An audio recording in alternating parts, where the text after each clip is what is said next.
Swati, are you there?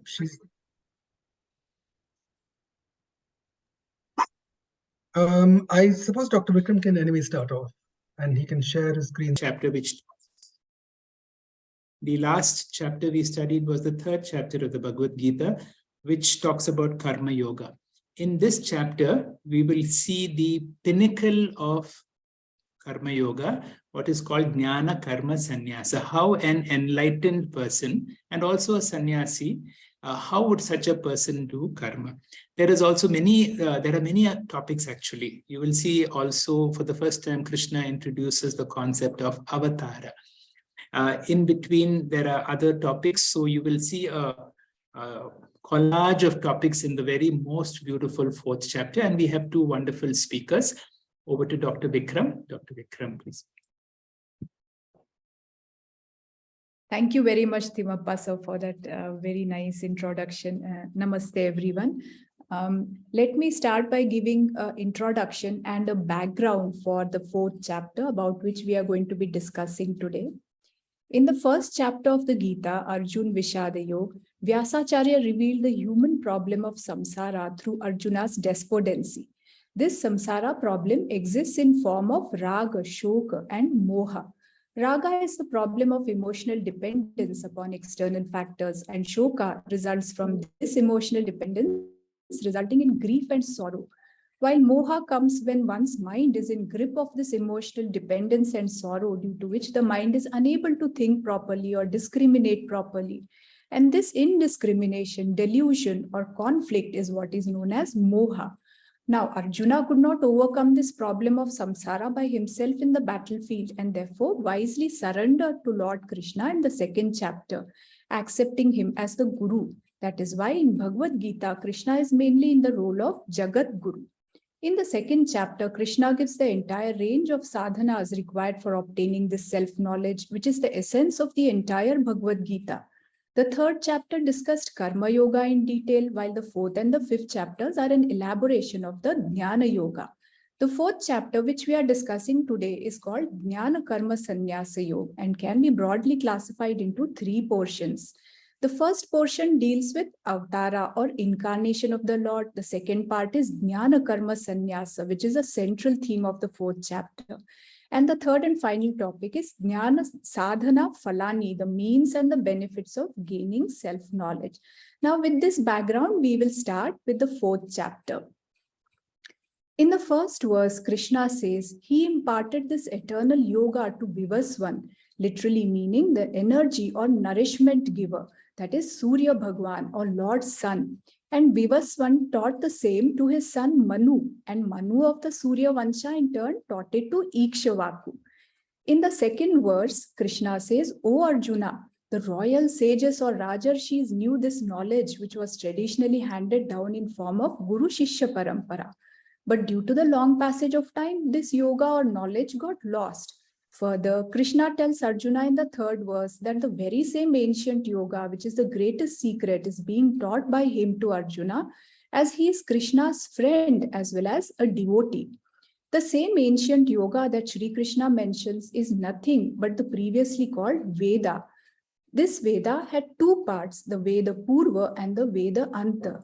The Veda Purva deals with Karma Yoga, and this is called Karma Kanda. This gives mental purity, while the Veda Anta teaches Jnana Yoga, which is Jnana Kanda, and gives wisdom. Since this is the oldest and the most ancient teaching handed down through Guru Shishya Parampara since the time of creation, and Krishna taught Surya Bhagwan first, it means Sri Krishna is one of the principal traditional Acharya teaching this right from the onset, and also that he is the creator and author of the Vedas. Now, why did Krishna choose Arjuna to receive this ancient teaching? The answer is very simple. Krishna chose Arjuna because Arjuna asked for it. So if we recall the verse 7 of second chapter, where Arjuna says, I am confused about my duty. I am besieged with anxiety and fear. I am your disciple and have surrendered to you. Please advise me that which is best for me. So, Shishyasteham Shadhimam Tvam Prapannam. And to become a disciple, the most important qualifications are Shraddha and Bhakti. Therefore, Krishna chose Arjuna to receive this knowledge because Arjuna requested for it and surrendered to him with devotion and faith. So Krishna gives Arjuna the solution to samsara, which is the uttamam rahasyam. It is the greatest secret because what we so desperately search for in life happens to be right within ourselves. So let us see an example of thief traveling in the train. A passenger traveling with the thief was carrying a lot of money in the train. The thief sees this and decides to steal it at night. He searches and searches but does not find the cash. Finally, on the last day, out of sheer frustration and curiosity, he confesses and asks the passenger where he hid his cash. The passenger says, I realized you were a thief and hid it in a place where you would never think of searching. Where? Asked the thief. Under your own pillow, says the traveler. So the safest place was below your own pillow where you would never search. Similarly, whatever we are searching for in life, peace, security, happiness, fulfillment, everything is hidden in the most secretive place within us. So in these three verses, Krishna talks about the glory of Gita, that is Gita Stuti, which is nothing but the condensed Vedic wisdom called Smriti. The original scripture Veda is called Shruti because this was heard internally by the rishis directly from the gods during their meditation. In the fourth verse, Arjuna asked, your birth is later, the birth of Lord's Son is much earlier. How am I to understand this statement of yours that you have taught Lord's Son in the beginning of the creation? When Arjuna hears Krishna's statement, he becomes doubtful. Arjuna's doubt is understandable. He can understand Krishna teaching him, but how can Krishna teach this very same Vidya to Surya Bhagwan? And that too at the beginning of the creation. This is a chronological discrepancy. The students are different. Times are also different, not by a few decades, not by a few centuries even, but by several millennia. And the teacher remains the very same. How is it possible? And now, as an answer to Arjuna's question, Krishna introduces the topic of Avtara. It is to be noted that Arjuna does not totally negate Krishna because he has got faith in his Guru. Therefore, he only asks for a clarification. And Krishna gives the answer from next verse, it is verse number 5 up to verse number 8. So in the fifth verse, the blessed Lord answered, O Arjuna, many births of mine as well as yours have gone by. I know them all, O Arjuna, but you do not know. By way of answering Arjuna's question, Lord Krishna is introducing the topic of Avtara, which is a unique concept in the Vedic tradition. Avtara is Lord's incarnation, which is greatly different from human birth. When a human being is born, it is called birth or Janma. But when Lord appears in the creation, it is called Avtara. There are many differences between Manushya Janma and Ishwar Avtara. Firstly, the very cause is different. This is Karana Bhed. Let us see how. The birth of a jiva is caused by ignorance. That is, it is adhyanat, because of avidya or ignorance. So birth is actually a fall for Manushya. Whereas Ishvara is Sarvajna, and this omniscience makes Ishvara choose to appear on earth by choice to accomplish a specific task. So Ishvara Avtara is Jnanat, it is deliberate, compassion-based descendants to earth. Secondly, there is a difference in the nature of Manushya Janma and Ishvara Avtara. So Swarupa Bhed is also there. Since Jiva Janma is due to ignorance, a Jiva continues to be a samsari, but as Ishwara Avtara is Jnanat, he is Nitya Mukta Swarupa and remains a samsari. He is eternally free. Besides, there is also a technical Swarupa Bhed between a Jiva and Avtara. The Jiva Shariram is not directly made up of Prakriti or Maya, but is indirectly born of Maya in form of Panchabhutas, the earth, water, fire, air, and space, creating a Bhautika Shariram. Whereas in case of Ishwara Avtara, Maya does not go through these intermediary stages of Panchabhutas, but directly gets converted into a Avtara Shariram. Therefore, Avtara Shariram is a Mayika Shariram. The third difference is that the very purpose of Manushya Janma and Ishwara Avtara are different. This is a Uddesha Bhed. When a Jiva is born, it is purely to exhaust the Papa Punya, which have been acquired in the past due to karmas, which include Sanchita, Prarabdha, and Agami. Therefore, the purpose of Jiva Janma is Papa Punya Kshayam, that is exhaustion of Papa and Punya. But Ishwar is Papa Punya Atitha. The true purpose of Avtara is protection of Dharma and destruction of Adharma. It is for Loka Anugraha, Loka Rakshana. to bless the creation out of compassion. And since Avatara is not restricted by ignorance, the Avatara knows the past, present, and future. They are Sarvadnya. Therefore, Krishna knows all his previous incarnations, whereas in case of Jiva Janma, since ignorance limits the Jiva is a Alpadnya and cannot know either the past or the future.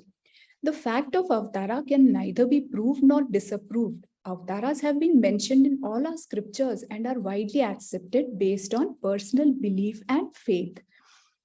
Fortunately, we do not require a debate on proving or disproving an avatara for spiritual growth. All that is required for spiritual growth is purity of mind called Chitta Shuddhi, which comes by having Shraddha in any available form of God, after which the next step is Guru's guidance and scriptural study that will give self-knowledge, which in turn will give moksha. So what is important is purify, know, and be free.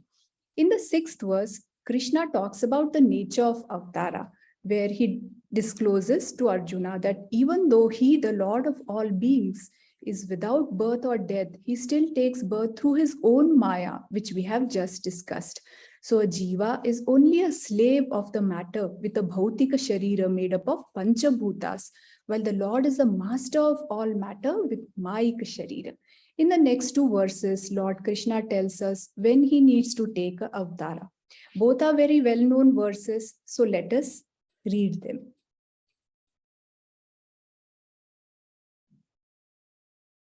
Yada yada hi dharmasya glanir bhavati bharata abhyutthanam adharmasya tadatmanam smrujamyaham paritranaya sadhunam vinashaya cha dushkrutam dharma sansthapanarthaya sambhavami yuge yuge.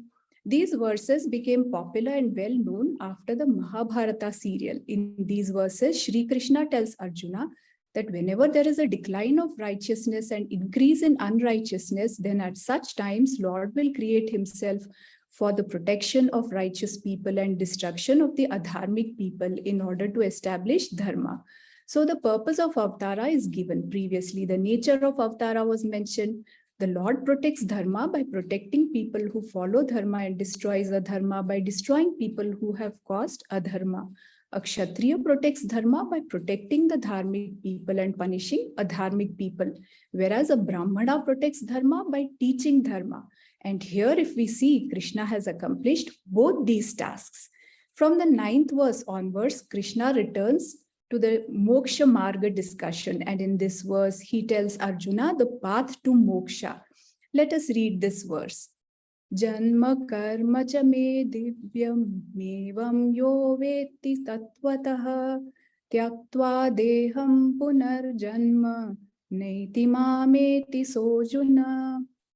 So Krishna says, O Arjuna, he who really knows my divine birth and action does not take another birth.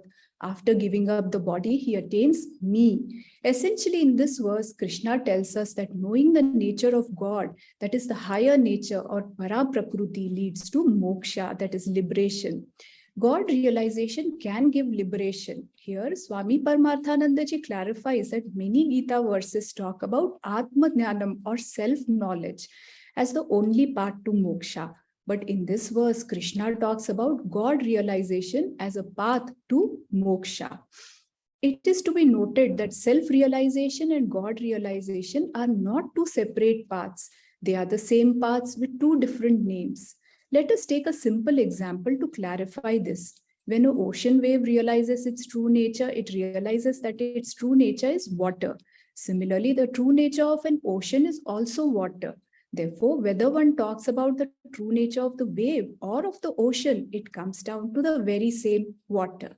In the same manner, when we look at the truth of creation from the standpoint of totality, that is macrocosm, then we call it God.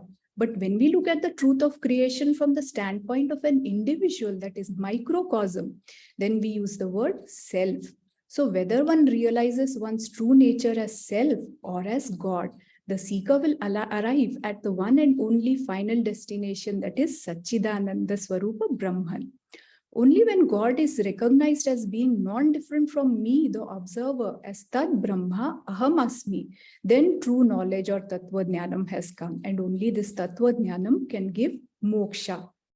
In verse numbers 10, 11, and 12, Krishna further adds, having resorted to me, freed from impurities like attachment, fear, and anger, and being absorbed in me, purified by Jnana Yoga, it is possible to attain me. Although in this world, people worship God with a desire for success in material activities, as material rewards manifest quickly, and most people are happy with worldly gains alone.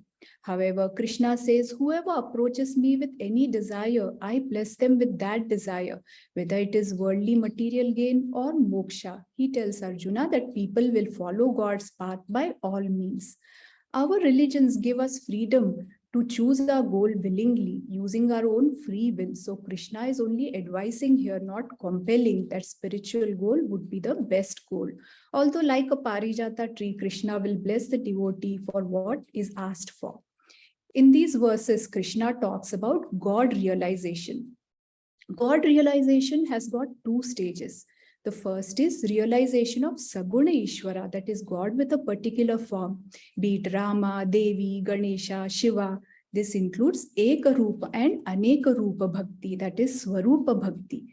And the second stage is realization of Nirguna Ishvara, that is Lord without a form, which is Arupa Bhakti. It is important to note that only the Arupa Bhakti, knowledge of Nirguna Ishvara or Nirguna Brahman, will give moksha to a seeker. The successive stages that a seeker has to go through are removal of mental purities by engaging in Saguna Ishvara Bhakti and Karma Yoga, which is the first stage, after which world dependence will gradually change to God dependence. Then in the second stage, a seeker must take up Jnana Yoga Upasana, after which in the third stage, a seeker realizes that God is within me, and then this God dependence converts into self-dependence. So the steps are world dependence to God dependence to self-dependence, wherein I will discover Bhagwan as my own true self. In the Vedantic terminology, we start with Karma Yoga, which removes Malam, which is the grossest and includes likes and dislikes. Then proceed to Jnana Upasana, which removes Vikshepa, which is subtler and includes a wandering mind. And finally, we enter Jnana Yoga, which removes Avarna, which is the subtlest and includes self-ignorance.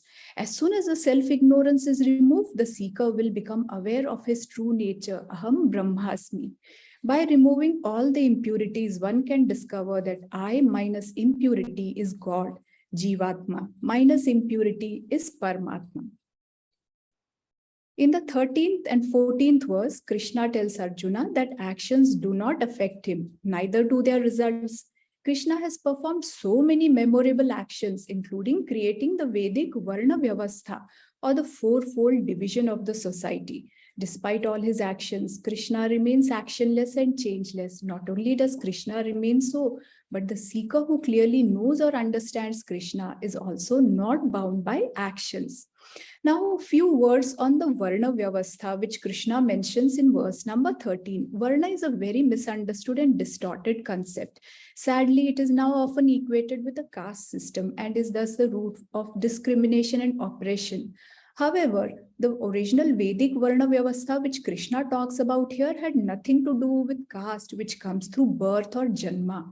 It was categorized based on a person's deeds or karma and swabhav or guna. The term varna is derived from the verbal root var, which means to choose, and it refers to swadharma, that is personal duty or purpose of life, that is chosen by each individual in his or her life according to his or her inherent nature, that is svabhava, and actions or karma. For example, although Dronacharya and Ashwatthama were Janma Brahmana, they chose to fight in the Mahabharata war, which is Karma Kshatriya. Or take the example of Rishi Vishwamitra, who was a Janma Kshatriya, but his actions were those of a Brahmin. He gave us the greatest gift of Gayatri Mantra. So birth or caste is not at all the basis for Vedic Varna Vyavastha, and it was based on deeds and virtues of a person.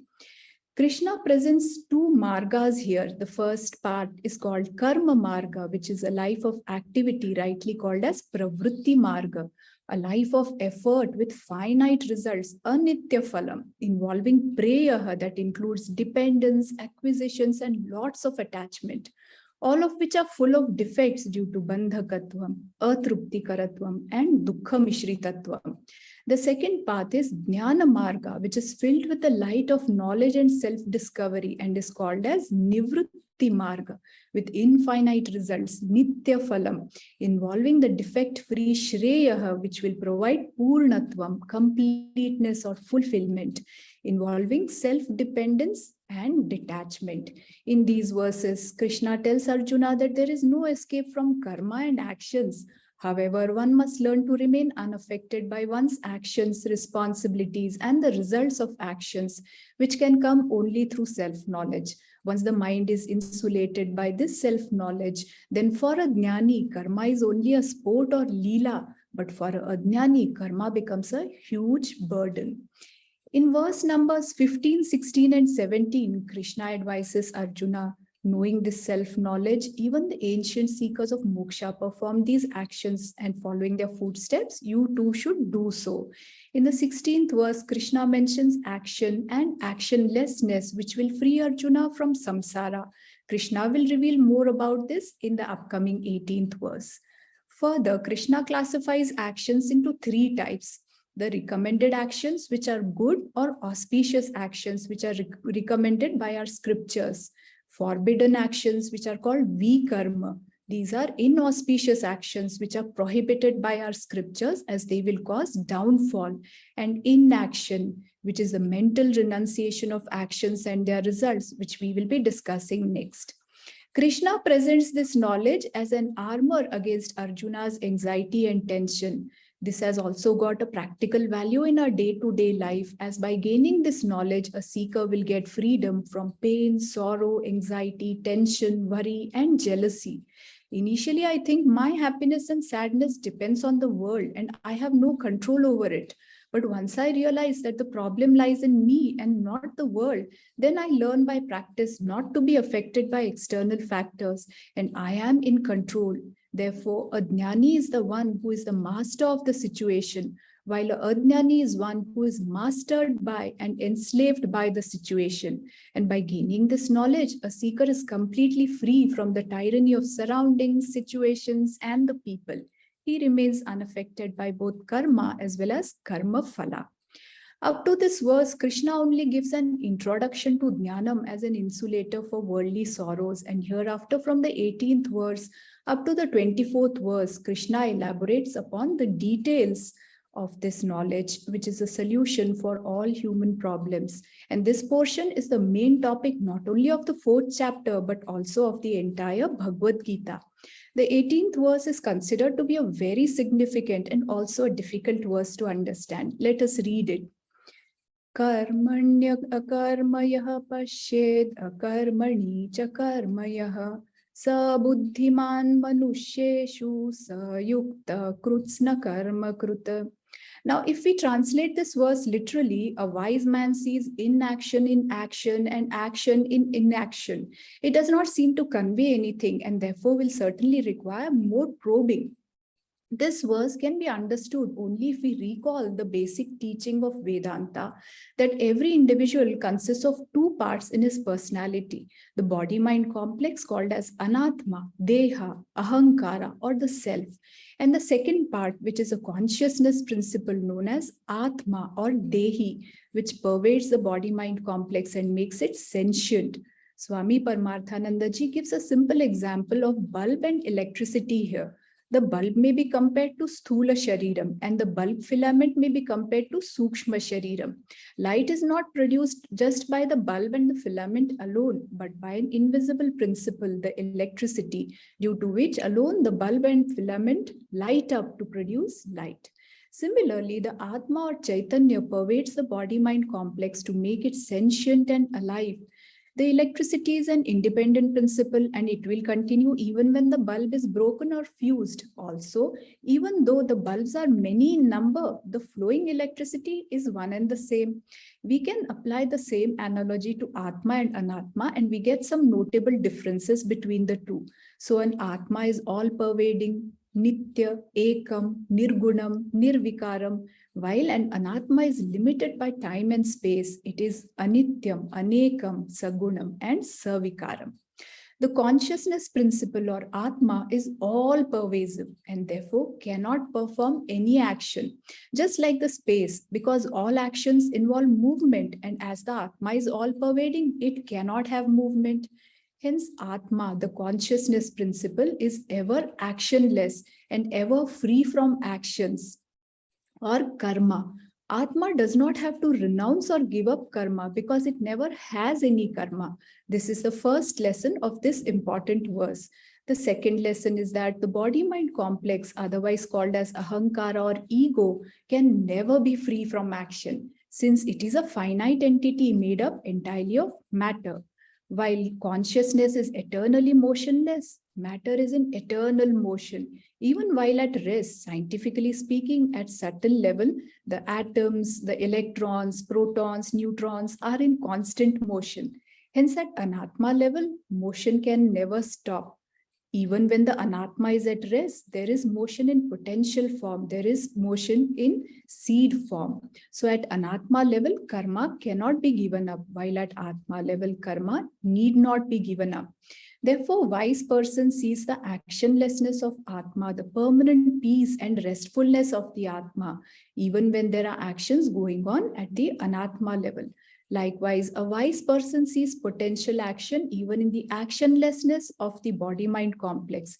He does not find peace by stopping the actions, but discovers peace in spite of the actions. Once I have shifted the I from the inferior I or the apara nature to superior I, that is para nature, I owe up to my akarta nature at all times, even when the inferior I or the ahankara is actively engaged in activity. Thus, I become free from all actions. One must accept actions at anatma level, never try to escape from action, but one must own up to the actionlessness or permanent rest at the atma level. This Atma Anatma Viveka wisdom is what is called Jnana Karma Sanyas, after which this chapter has been named.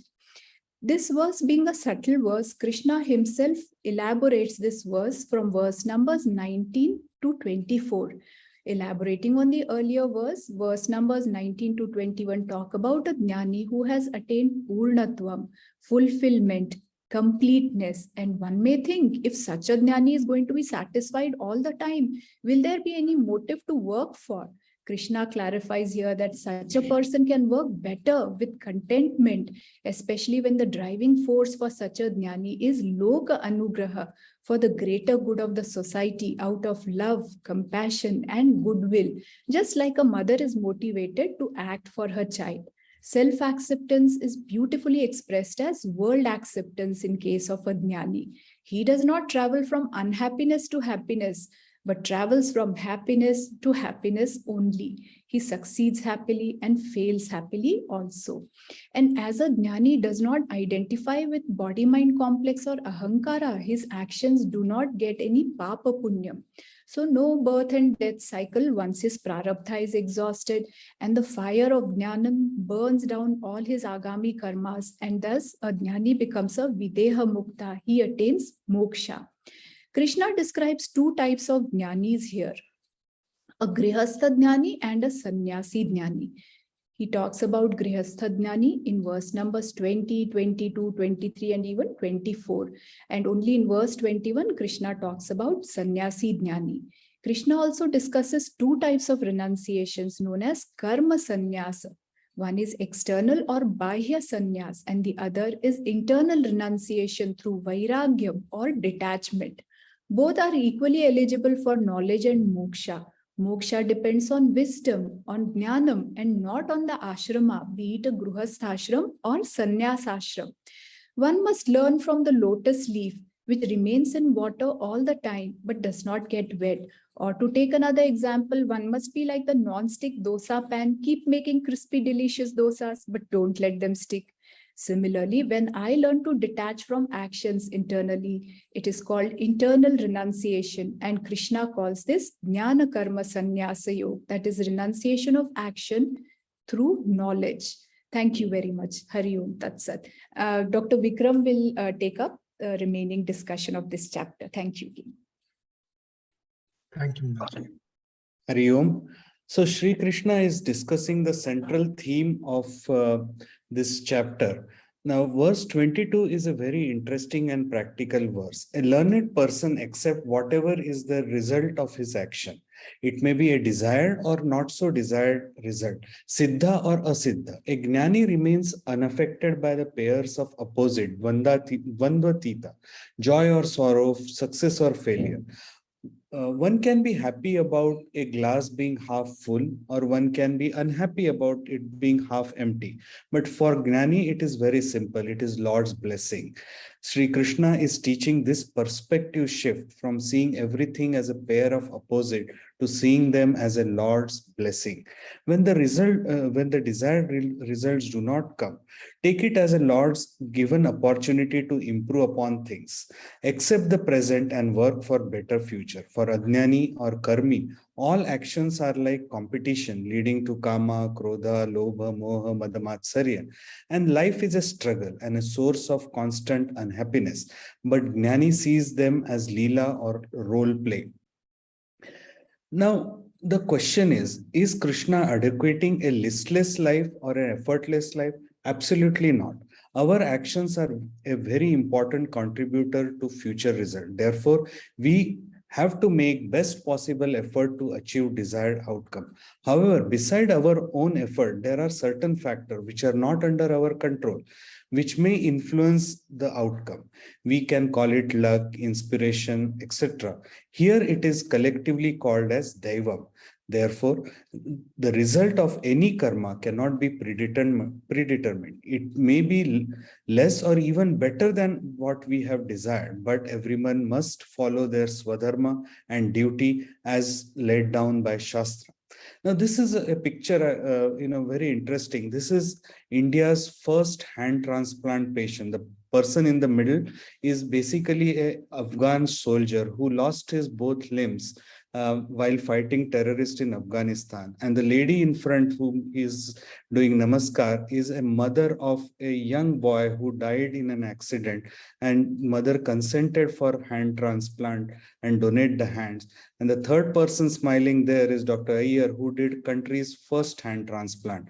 So each one of them did their duties, their karma yoga, and brought a beautiful outcome, which was possible without getting bogged down by possible future. And that's basically a practical karma yoga.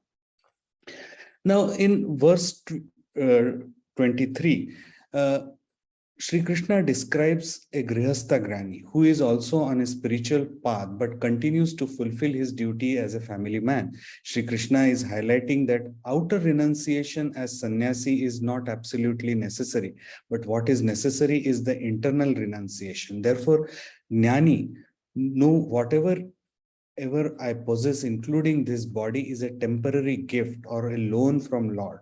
Complete detachment, gatasan, and independence, mukta, from worldly things is the only solution for permanent happiness.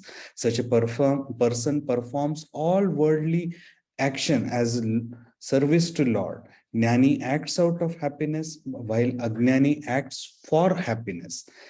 Now we remember King Janak, Sitaji's father from Ramayana serial. He was an enlightened Grihastha Gnani, but we see him crying when Sitaji is going away. He also performs his duties as a king, but internally he is renounced. All his actions are service to Lord Rama. Crying, etc. are just role play, not only on the screen, but entire life. This is very beautiful and often quoted verse, the pinnacle of Jnanam teaching. How do you describe something which is beyond worldly means? Let's see the verse. Brahmarpanam, Brahmahavihi, Brahmagnav, Brahmanahutam, Brahmaiva tena gantavyam, Brahma karma samadhina. Sri Krishna is using yajna as analogy to convey a deep philosophical meaning. Ladle or the spoon, which is Brahman. Offering, that is the ghee, Havihi, is also Brahman. Fire, where this ghee is going, is also Brahman. Person or the priest who is performing is also Brahman. And all this is being given or the destination of this is also Brahman. That is, the Gantavyam is also Brahman. So Brahman is realized by a Jnani who sees Brahman in everything.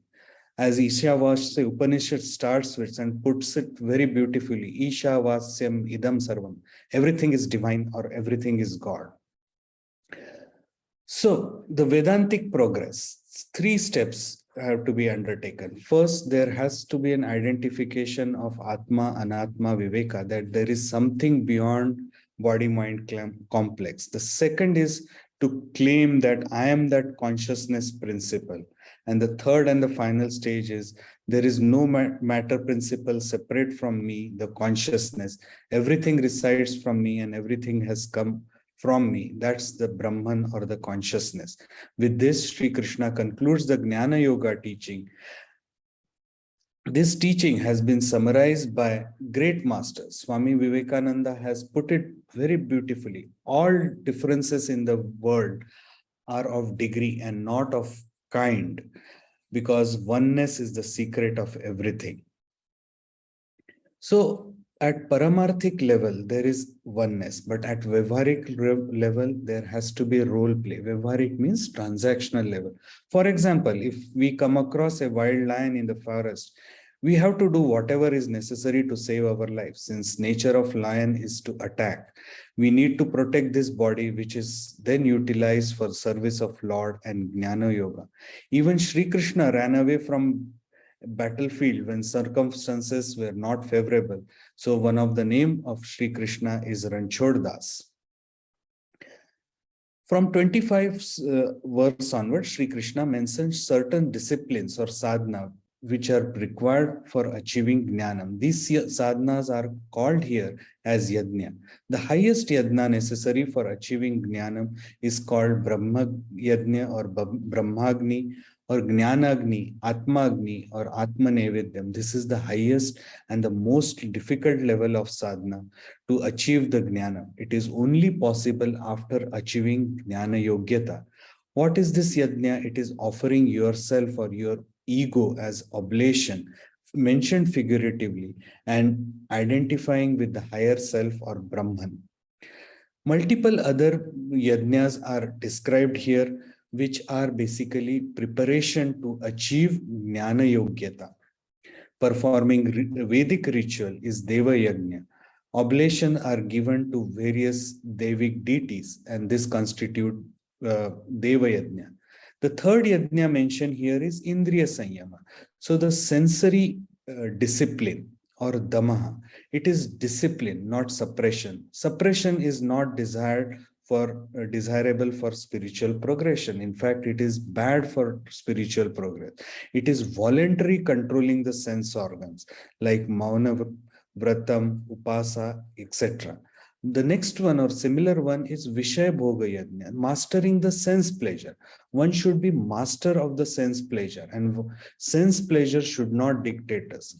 I may like particular food, like for example, coffee. I should be able to say no or have it at my will and not get dependent on any sense organ or sense pleasure. The next one mentions verse 27 is Atma Sanyama Yajna, that is controlling 5 Jnanendriyas and 5 Karmendriyas. Dravya Yajna, Danam, sharing money or knowledge. Tapas, willful self-denial or establish mastery over our own organ. Swadhyaya Yajna, like Parayanam, Japa, the study of scripture. Jnana Yagna is different because it is a study of scripture with inquiry and analysis under a guru. Yoga also can be done as a yajna for spiritual development. So we know Anyamaya Kosha, Pranamaya Kosha, Manomaya Kosha, and the various yajnas have been described for each of the kosha. Anyamaya Kosha can be done by yogasana, Pranamaya by pranayama, Manomaya by meditation, Vijnanamaya by study of scriptures. Now, pranayam can be a religious activity also when it is associated with when it is done as a service to the Lord. Similarly, diet also can be an yajna. What is the quantity of the food we eat? What is the quality of the food we eat? Quantity should be just enough to keep the physiological functions like prana, apan, udan, saman, vyan. Overeating leads to dysfunctional pancha prana, which is not good for spiritual progress. The quality should be no tamasic, minimal rajasic, and predominantly sattvic food. In verse 21 to 31 to 33, Krishna says, practice yajna as for spiritual growth. Material benefit may come as a secondary benefit. Yajna should be a religious activity with devotion. Those who lead an indisciplined life may find momentary happiness in their indulgences, but consequences ultimately lead to unhappiness and no spiritual progress. Yajnas mentioned here are spiritual yajna. In fact, all daily routine activities can be converted into yajna as long as they are religious activity with devotion. But they all provide Jnana Yogyata. Only the Jnana Yajna, which is superior to all, will ultimately lead to Jnanam and Mukti. So what should one do to achieve Jnana Yogyata? Another very important and beautiful verse, it goes like, Tadvidhi pranipatena pariprashnena sevaya upadeshanti te jnanam jnaninaha tattvadarshinaha. Approach a Brahmanishta Guru with reverence, prostration by doing namaskara. Pariprashnena, express your desire for knowledge, jigyasa, sevya or service. Service serves twofold objective. It performs karmas to purify mind, and second, helps Guru to understand student's strength and weaknesses. When Guru is convinced that the student is ready, he will guide along the Jnana Yoga path. It is not by imparting or simple transfer of knowledge. Students have to walk this difficult path under his guidance. Now, verse 35 to 37 discusses the Jnana Phalam. So, what are the benefit of Jnanam? Sarva Mohanasha, destruction of all delusion. When all delusions are gone, there is Sarva Papanasha, all papas are destroyed.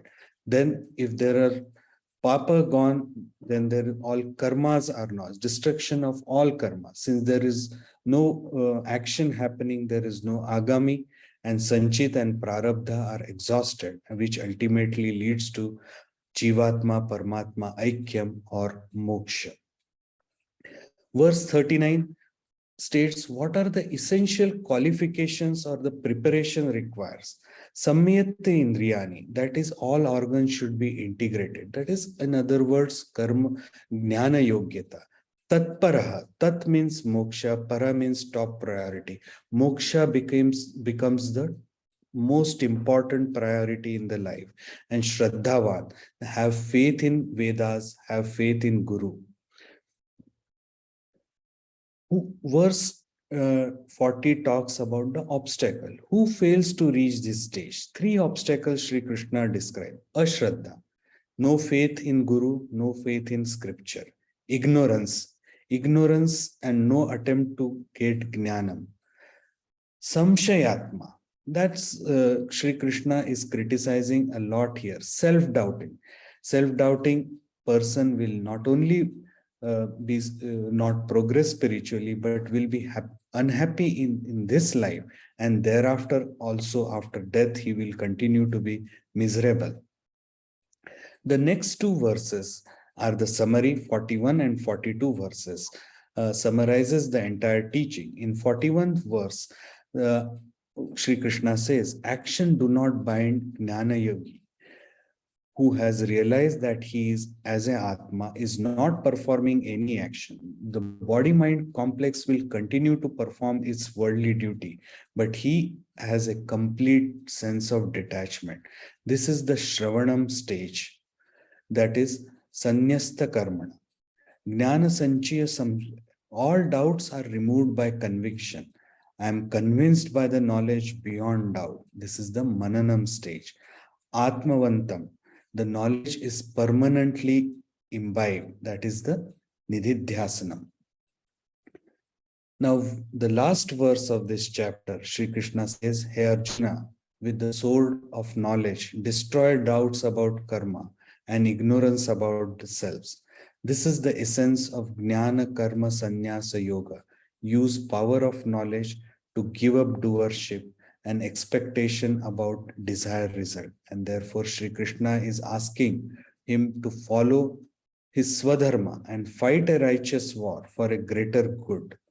Please note, Sri Krishna is not asking him to give up his duty as it is widely misrepresented meaning of karma sannyasa. Ultimate goal of human life is moksha or true happiness or bliss. Many births may pass by till a karmi in life and death cycle, till one feel need to walk on a spiritual path. It starts with karma yoga, that is doing every action according to the swadharma as service to the Lord. Sri Krishna says the internal renunciation is the requirement. Externally, one can continue as a grihastha or a sannyasi. Every activity of life can be converted into karma yoga, which purifies the mind, while upasana yoga calms the mind down. Once the Jnana Yogyata is achieved, Vedanta knowledge can be obtained under guidance of a competent guru, that is Jnana Yoga. So to summarize, chapter 4 deals with four main topics. First one is the avatara. To establish, the purpose of avatara is to establish dharma or righteousness. It is a willful manifestation in a Maya Shariram, while human birth is to exhaust the karmas, and the body is made up of Pancha Mahabhutas or 5 gross elements. Second is karma, Jnana Karma Sannyasa Yoga. The main thing, the important to understand, action in inaction and inaction in action. Karma Yoga to Jnana Yoga to Mukti Path. The third one is the yagnas or sadhana or disciplines to be followed for purity and steadiness of the mind, called Jnana Yogyata. Brahma Yajna is the highest form of yajna. And fourth one is the benefit of Jnanam, which is true happiness or mukti. Hari Om.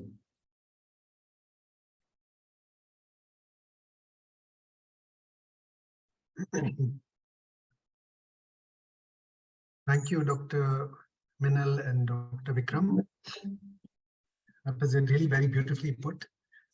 In fact, there was a lot of information and some questions that popped up. But before I start, I would like to request our satsangis today to open up and ask questions and clear any doubts that you might have.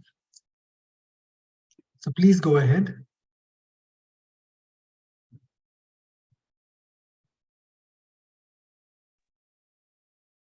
You could stop the screen share, Dr. Vikram, so that we can see the participants.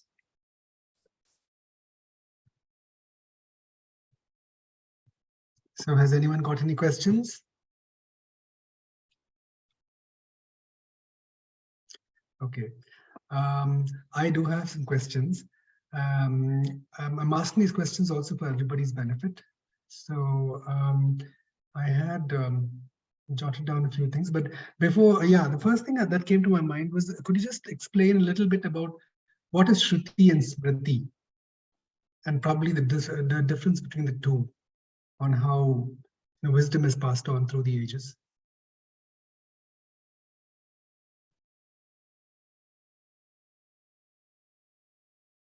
Sorry, you're not audible. I don't know if it's only me. Video on karna. So, Now we can hear you. Am I audible now? Yes, Samanji. Yeah, so Shruti is something that was heard internally by the rishis when they were in deep meditation.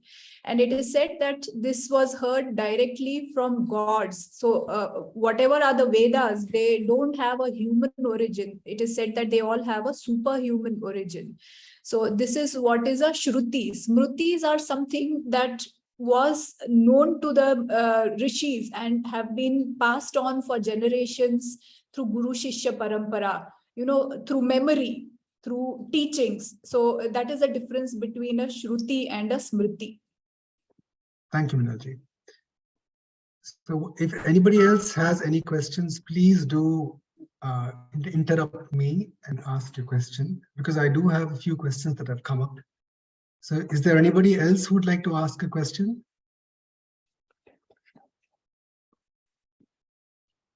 Okay.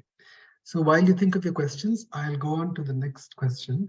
Now, this is a rather technical question.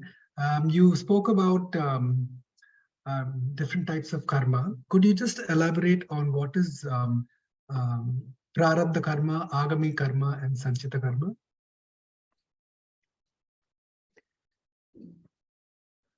So let's look at in terms of banking process. Let's compare it to that. See, agami is something which is in your current account. Every daily transaction, which day-to-day karmas are generating papa punya. That is the agami karma.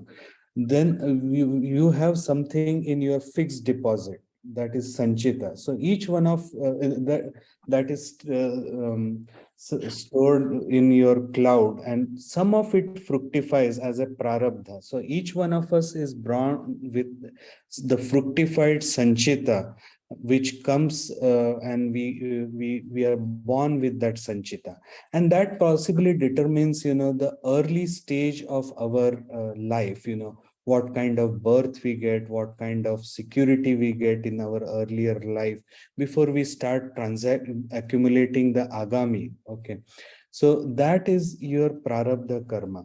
So somebody who has done lot of good deeds, has a lot of sanchita in good deeds stored, comes with a lot of good prarabdha, gets good initial childhood or security, while somebody who has not so much of sanchita comes with a lesser prarabdha, and he may not have that much of a comfortable childhood.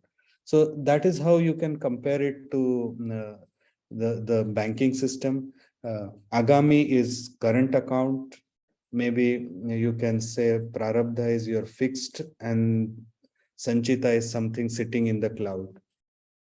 Okay, so that means sanchita is your total bank of karma that you have, that for each life is broken up into prarabdha karma, and for that life you have that much of prarabdha karma. And agami karma is your daily transaction, a karma that comes and or is washed off due to your daily transactions. Is that correct? Yes. Thank you, Doctor. Before again I go on to the next question, the floor is open if anybody else would like to ask a question. Okay, so the next question is just a rhetorical question. You mentioned about Manusya and Avatara, and that we have our karmas. Now the Lord doesn't have his karma. He knows about the past, present, and the future because his memory is intact. Whereas when we take janma, our memory of our previous births is not there. So now if he knows the future, the question that popped up was,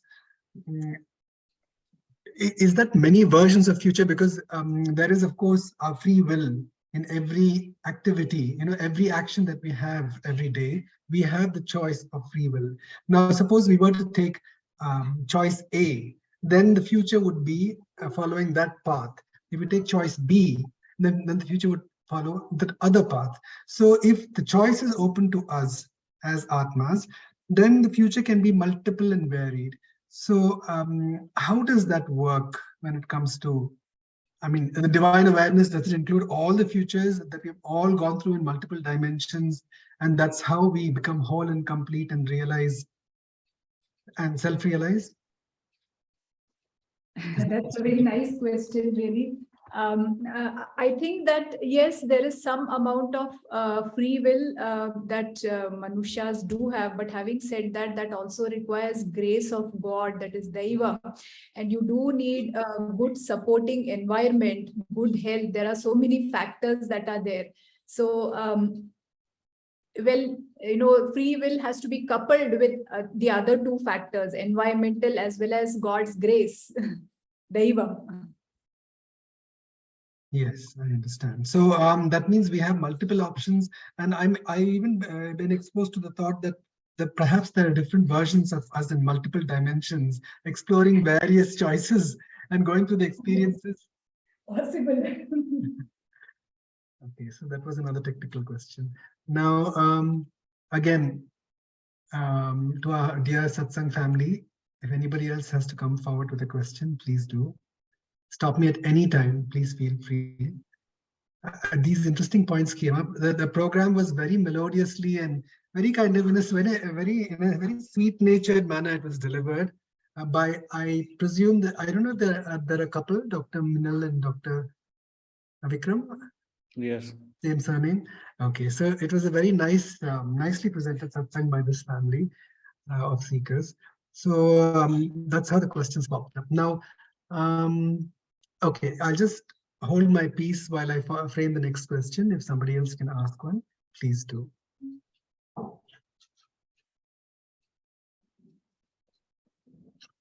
Okay, so then I'll ask my next question. We spoke about world dependence. It was very interesting. You know, that entire slide was very interesting, where you spoke about world dependence, and karma yoga removes malam. Then you have God dependence, where we start turning towards, I presume what they mean is that we start turning towards the divine, and we become dependent on God, and perhaps the bhakti marga is what comes into mind with Jnana Upasana and removes Vikshepa.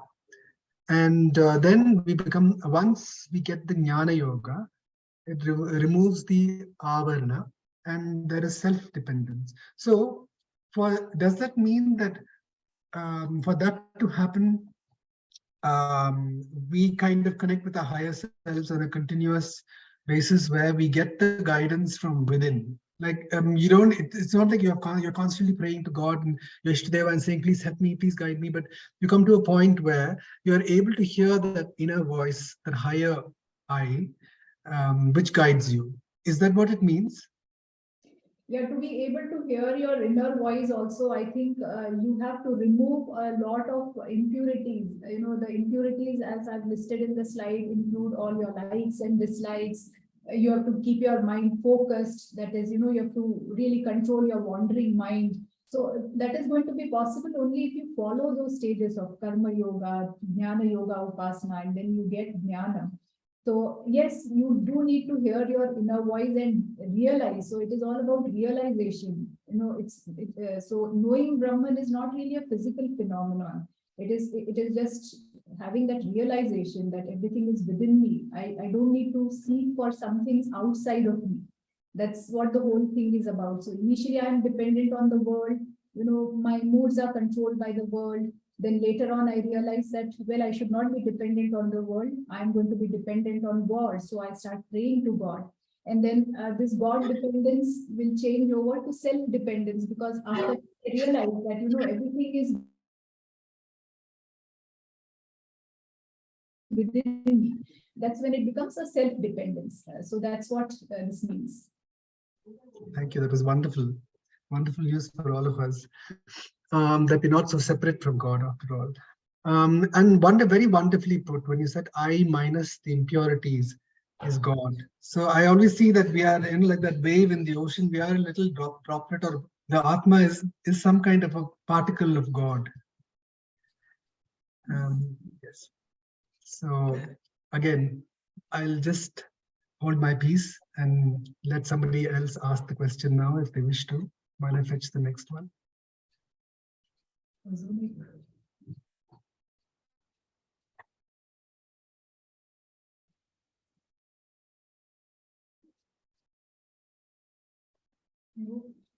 I suppose I'll have to go to the next question then. We spoke about being affected by the senses, and to break free from